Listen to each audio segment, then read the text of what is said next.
Hey everyone, this is Christian Heimel, host of Press Row. Thanks so much for listening to the following broadcast, courtesy of Public House Media. Hi, this is Baxter Colburn, the host of Forward Madison's podcast, Let Me Be Forward. Join me and Madeline Come every Wednesday throughout the season as we bring you in-depth interviews with players, coaches, and journalists who cover the team and experience everything that it means to go full Mingo during the 2019 campaign. A new episode comes out every single Wednesday and can be heard on your favorite podcast platform like Apple Podcasts, Google Podcasts, or head to publichousemedia.org. Thanks for checking out the following podcast on Public House Media.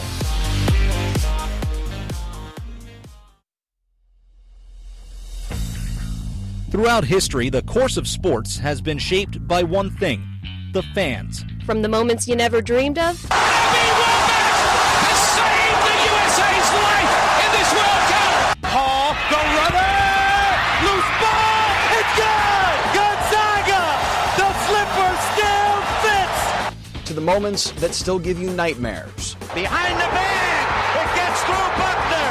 Here comes Knight, and the Mets win it. He's in! Patriots win the Super Bowl! Brady has his fifth! through the good and the bad, fans have helped change the games we watch and the players we love. They may not be the most logical people. You are a factory of sadness! I'll see you Sunday. But they know their teams better than anybody. They'll blow in the ninth. You may not always see them, but you know where to find them. After all, there's nothing quite like the view from the cheap seats. Broadcasting as part of the Public House Media Network. Grab a chair and enjoy all there is in The cheap seats. Ladies and gentlemen, boys and girls, children of all ages, welcome back once again into the cheap seats, brought to you by Public House Media here on a Tuesday. As I get past the robotic pacing of this particular introduction, I am Josh Powers, joined once again, as always, by John Lauder, and we're going to talk about something that seems to be pretty robotic and generally uninteresting. But before we do that, John, say hello to the people out there. You know what, Josh? There's nothing wrong with robots because eventually they will rule all. I, for one, welcome our automaton overlords. Yeah, let's just get it over with. Right? And if the people out there couldn't guess already, we're talking about the National Football League preseason. I happened to catch a few minutes of a game on Saturday night, Pittsburgh Steelers versus Kansas City Chiefs, and I tried really hard to be interested because they had Tony Gonzalez on commentary, and I think it was the Vikings, and it doesn't really matter. It was a Vikings game. I think the Vikings in Seattle. And, you know, what's really interesting about the NFL preseason is that you do actually occasionally have some fascinating matchups. Some teams kind of schedule legacy opponents or in-state rivals that are not necessarily in the actual conference in which they play. Like the Giants always play the Jets in the preseason. The Steelers always play the Eagles in the preseason. The Browns always play Detroit because that's, I don't know, I guess Battle of Toledo, right? So it seems like you kind of have a little bit of pageantry within the preseason, which you can kind of get behind a little bit. But once those first few series are over for at least the first two games and the fourth game of the preseason, it's not like watching the Sunday product whatsoever, and it's exhausting. First of all, Josh, I'd like to give you credit for watching preseason football without stabbing something sharp into your eye. So respect for that, number one. Does the nacho chip that I had in my hand count? It's supposed to go in your mouth, not your eye, but we can go over that later. There may have been other substances involved. I cannot. There you go. Hey, don't ask, don't tell. That's right. So, look, it's ridiculous at this point that we still have 4 preseason games here in 2019. It's just insane. Just for example, now I'm a New Jersey, New York guy, so I'm looking at the local teams. I don't root for them, but I follow them pretty closely. Right. And obviously, like you mentioned, the Jets and Giants play each other in the preseason, and they're actually playing each other in the regular season this year, which only happens once every 4 years because of the scheduling. But Avery Williamson, who was supposed to be a starting linebacker for the Jets, one of their big pickups, I think 2 years ago, just signed a 3-year contract this offseason, tears his ACL, he's out for the year. And he was the only starter on the field. I think it was in the third quarter.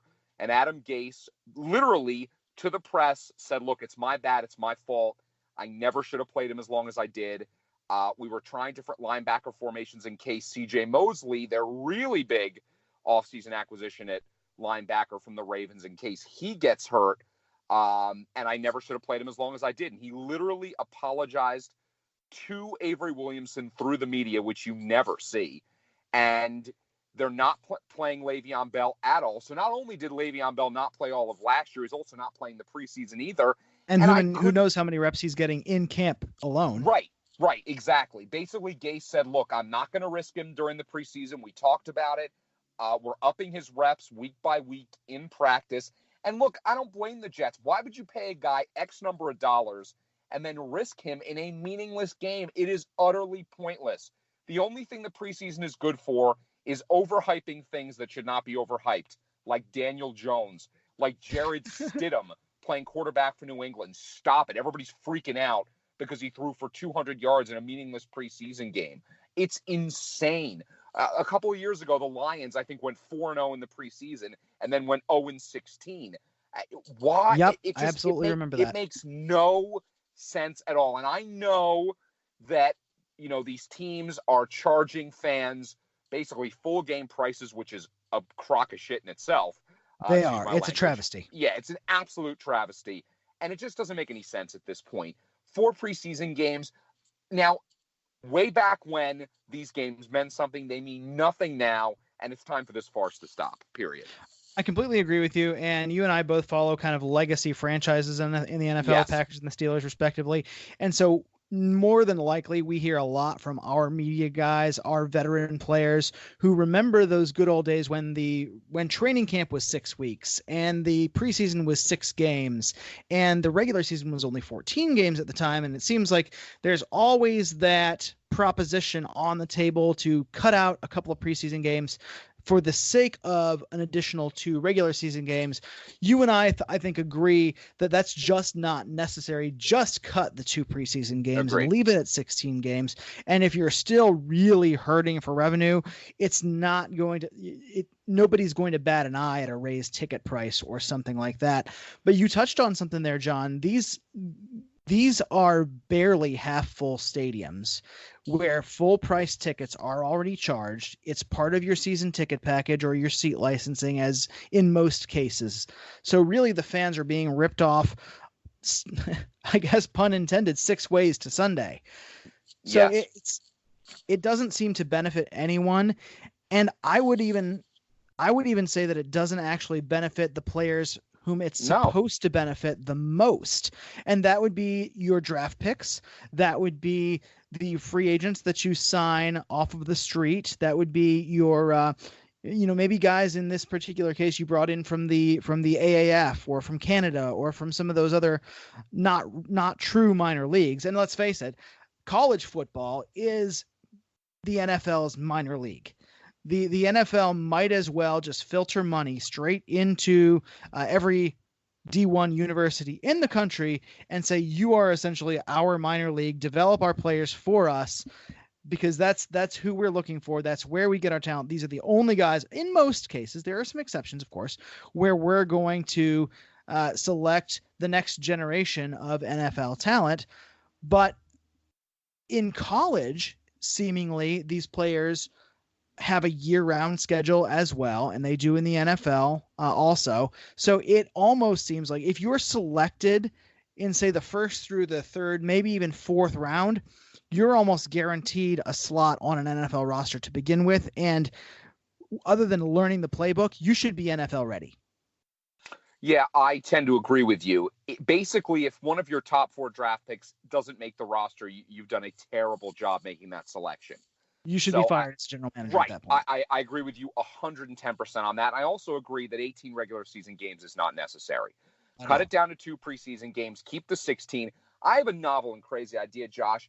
Yeah. How about these teams give away tickets for free to the preseason? Now, look, I know that there's personal seat licenses, so obviously they are going to lose money in that respect. But first of all, the amount of goodwill that it would bring the NFL to let any average Joe into a preseason game would be huge. The other thing is you are going to make a ton of money on concessions, on memorabilia, on merchandise that you can sell during the game, and you're not losing any of your TV money because that's already been doled out. So that's an interesting thought, I think, just on its own. The other thing that I've heard mentioned from a number of different people in the media is controlled scrimmages. They already do a lot of these. Yeah, I love that idea. Yeah, right. They already do a lot of these dual practices. You see, the Chargers and the Saints and all these other teams have done these kind of dual practices. Do some controlled scrimmages. I mean, that way you're controlling every element of it. You're not, risking players getting hurt, and you can still have fans come out to that as well. So there's a number of ways to be creative, and I feel like the NFL is not even trying. Yeah, in one aspect, that would mirror a little bit of what college does. Here in Pittsburgh, we have the University of Pittsburgh shares a stadium with the Steelers. They both play at Heinz Field. The fortunes of the Pitt Panthers is a topic for another media outlet, I suppose. But they have their annual blue gold game. I know Penn State does the blue white game. Right, I think a lot of colleges will do that. And that's exactly what it is. It's a controlled scrimmage, and they invite the fans and they charge reasonable ticket prices. But the whole point of it, I think, and the redirection that the preseason in the NFL needs to take is expose fans who ordinarily couldn't get into those games, because that's what you're getting to begin with. Preseason games draw more children than do any regular season games, and that's probably for the best, because if you've ever been to an NFL regular season game, it's pretty much, I always lose track of the movie series. It's pretty much Thunderdome, right? I mean, it's a madhouse. Yeah, it's basically a free for all. Yeah, absolutely. It's the apocalypse inside an NFL stadium. It's not necessarily a great experience for the family, but that's something that I think that as labor discussions become more and more of a thing, as race relations and other matters of social content become a thing for the NFL, you have to hook that next generation of fans. And ordinarily, we wouldn't say that that's going to be a big deal, but we're becoming more and more, for better or worse, sensitive as a society, and those fans are going to get lost along the way somehow. And so use the preseason for that. Drop the ticket prices. I think actually the Steelers do a great thing. They sponsor well, maybe not the Steelers themselves, but Heinz Field at least, a rib cook-off and concert series outside the venue it's not necessarily for the fourth preseason game, but it's always the week of the fourth preseason game. And it's one of the more highly attended events of the summer, early fall in the city. So I, for one, really look forward to Rib Fest every year. One, because I really like overpriced pork products, of course, and beer. Two, I get to be around the stadium that I don't ordinarily get to be around very much. And three, if I happen to need a new swag to support my team, then I can go into the concession stands. I can go into the Great Hall and see all the memorabilia, things like that. Open up the stadium for the fans. Make it a great fan experience, even if there's no actual football game being played.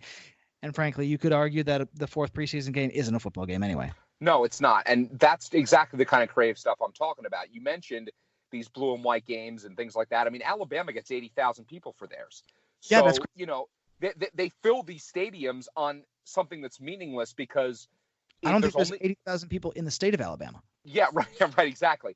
But there's only one of them. It's one game, right? So, and again, college football does fine and makes truckloads upon truckloads of money every year. So there's clearly a million different ways to do this, and the NFL just is not being creative about it at all. Yeah, that's an interesting point. I think that is really enough. If we do have, one game at your home stadium, one game at the road stadium, and it becomes more and more special.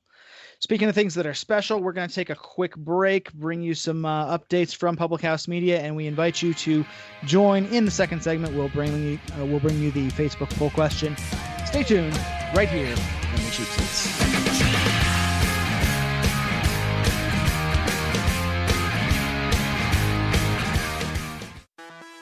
The This is Jessica Hammer, co-host of Crowned and Dangerous here on Public House Media. Thanks for listening to the following broadcast on Public House Media. Once you are done with this episode, I hope you'll come check out my show, Crowned and Dangerous, where Maddie and I talk about all things pageant related, especially our experiences in the Miss America organization. A new show comes out bi-weekly, every other Thursday. Don't forget to subscribe on iTunes so you never miss an episode of Crowned and Dangerous. Thanks again for checking out the following broadcast on Public House Media.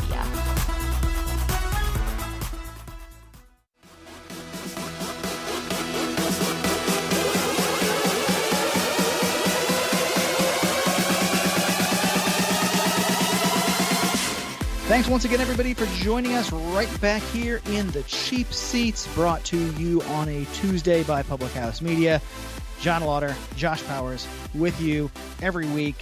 And John, we're kind of just counting down the days, I suppose, to the opening of the regular NFL season. It's something that I mark my calendar by every year, and I just have to endure the preseason and hope that some of the players who I think are going to have an impact on my team don't get brutally injured over the course of those 4 weeks.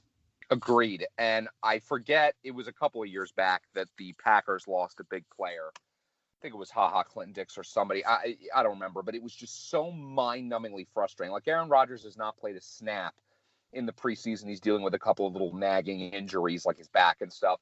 And Sure. I could care less. That dude does not need the preseason, okay? Tom Brady, all these veterans, they don't need it. They know what they're doing. Now, look, the only argument you can make for Aaron Rodgers is they've got the new coach in Matt LaFleur, who's running a totally different system. But I think Aaron Rodgers, one of the smartest quarterbacks in the history of the NFL, can pick up that playbook in practice, don't you? I mean, to me, the whole thing is just insane. I do, and with LaFleur, I mean, when you've got a guy like Aaron Rodgers as the face of your franchise, you know, he likely had a little bit of say in the system that he wants to play to begin with anyway. He's going to have a lot of say in that playbook, and so that makes no sense, absolutely, for him to have to really strain anything other than, you know, his pen on a clipboard or something like that. But they have digital clipboards now, so that's not even really a thing. It frankly gets exhausting if you're trying to watch these games. Sure. Watching your favorite players in pads, but knowing that they'll never see a second of action on the turf. And you know, we brought it up a little bit in the first segment, and this is really going to lead into our poll question for Facebook as well.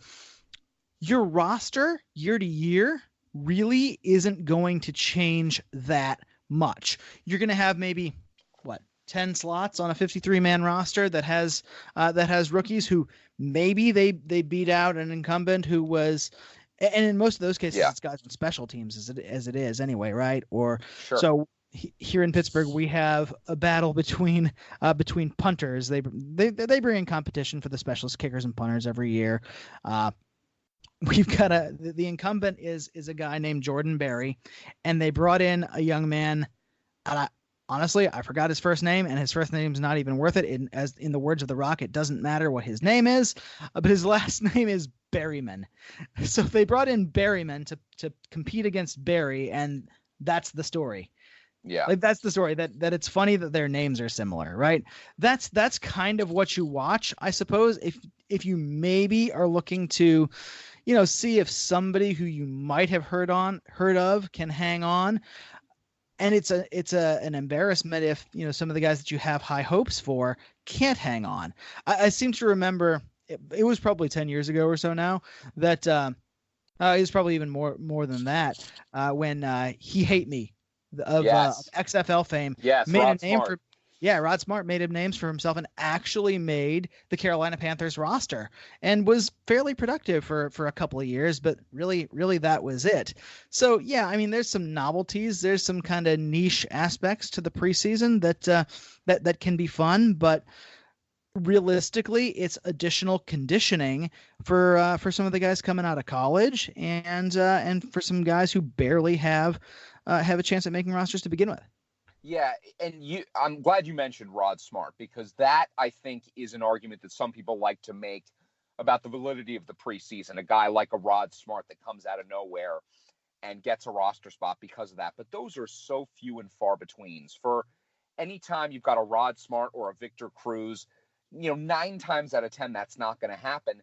And to be honest with you, why can't you see a Victor Cruz in practice? I mean, you're practicing for well over a month. Yep. These coaches, these talent evaluators, general managers, they know what they're looking for. And if you can see somebody special on the practice field, more than likely that's going to translate into a game. So it just isn't necessary to put these guys, possibly careers on the line for meaningless football. I mean, for heaven's sakes, Josh McCown was like 145 years old, came back out of retirement because the Eagles needed a backup quarterback because 2 or 3 of their quarterbacks got hurt.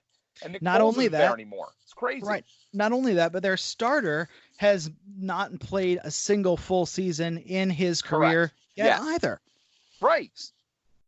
So here's an opportunity that you have. There are plenty of really bad quarterbacks out there that are available to come off the street. And I mean, Josh McCown is one of those guys that can slide right in, but there's more of those guys than there are college free agents, than there are guys that you're going to pick off of a practice squad. Colin Kaepernick still doesn't have a job. And, he's still, making money for Nike, and good for him, I suppose. Yeah. But there's a perfectly eligible player, but they don't want to make a circus out of it. But there's plenty of other things that the NFL makes a circus out of. And that does really kind of bring us to our poll question today. If the college players are good enough to be drafted, to be paid highly, if they're ready for the NFL, then why does the NFL really need anything other than the exhibition that the preseason that college does? So that's our poll question for today. Definitely chime in on Facebook, and certainly follow us on Twitter and Instagram as well, and follow really all of the great content that Public House Media has to offer. But which would you as a fan rather see? One exhibition game that's more or less a controlled scrimmage against another pro team, or even an internal scrimmage, but more than likely against another pro team, 1-1, for example. Do a 1-1.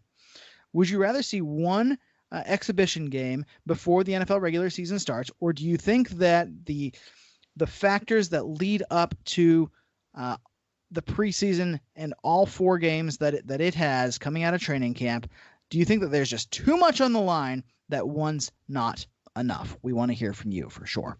Yeah. So John, what are your thoughts? Yeah, to be honest with you, Josh, if this isn't 100%, then something's wrong with our country, because it's the answer is clearly one and done, and let's move on with our lives. Yeah, no, I agree with you. And in fact, as we expressed a little earlier in the previous segment, that's something that I would actually be interested to see, because the NFL would hype it up like crazy. Agreed. It doesn't all have to happen on one week. You could spread it out. Stagger it. Exactly. Sure. And get them involved early in training camp, because training camp is only 3 weeks now. There are only a limited number of days when you're allowed to play in pads. Do you think that the players actually like that? Do you think that honestly, they lobbied for it in the last collective bargaining agreement, and we have another collective bargaining agreement coming up pretty soon here. So, yeah, I mean, the less that they have to work when they're not being paid to work, then the NFL is certainly going to the NFL players are certainly going to sign up for that each and every single day. But that's really kind of beyond the point when compared against their competitive nature and when compared to what the fans want to see. Sure. 100%.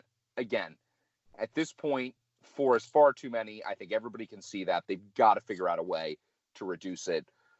Obviously, there's going to be issues with money and everything else, but I'm sorry, it's got to be done. Got to be done.